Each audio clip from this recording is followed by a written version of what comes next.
Team India మాజీ captain MS Dhoni క్రికెట్తో పాటు cinema రంగంలోకి కూడా అడుగుపెట్టారు. 2023లో లెట్స్ గెట్ మ్యారీడ్ అనే సినిమాకు డిస్ట్రిబ్యూటర్గా పనిచేశారు. అయితే ఇప్పుడు ధోని హీరోగా కూడా ఎంట్రీ ఇవ్వబోతున్నారనే అనుమానాలు వ్యక్తమవుతున్నాయి. దీనికి కారణం బాలీవుడ్ నిర్మాత కరణ్ జోహార్ షేర్ చేసిన వీడియో.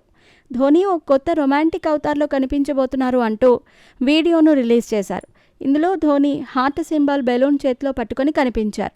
దీంతో ఫ్యాన్స్ ధోని హీరోగా ఎంట్రీ ఇవ్వబోతున్నారా అని అనుకుంటున్నారు. అంతేకాదు, కరణ్ ఈ వీడియోను షేర్ చేయడంతో ధోనిని కరణ్ జోహార్ పరిచయం చేయబోతున్నారా అని కామెంట్లు పెడుతున్నారు. కానీ ఇంతలోనే అసలు విషయం బయటపడింది. ఆ వీడియో ఒక యాడ్ ఫిల్మ్ షూట్కి సంబంధించినదని తెలిసింది. ఈ వీడియోకి గల్ఫ్ ఆయిల్ కంపెనీకి ట్యాగ్ చేయటంతో ఇది యాడ్ షూట్కి సంబంధించిన వీడియో అని అర్థమైంది. ఏది ఏమైనా మొత్తానికి ఈ వీడియో సోషల్ మీడియాలో తెగ వైరల్ అవుతోంది. అయితే గతంలో కూడా ధోని సినిమాల్లో ఎంట్రీ ఇవ్వబోతున్నట్టుగా వార్తలు వైరల్ అయ్యాయి. ఇటీవలే రామ్ చరణ్, బొచ్చిబాబు RC16లో ధోని క్యామియో ఉన్నట్లుగా జోరుగా ప్రచారం జరిగింది. కానీ ఆ తర్వాత చిత్ర బృందం అలాంటిదేమీ లేదని చెప్పడంతో పుకార్లకు ఫుల్ స్టాప్ పడింది. ప్రస్తుతం ధోని CSK కెప్టెన్గా వ్యవహరిస్తున్నారు.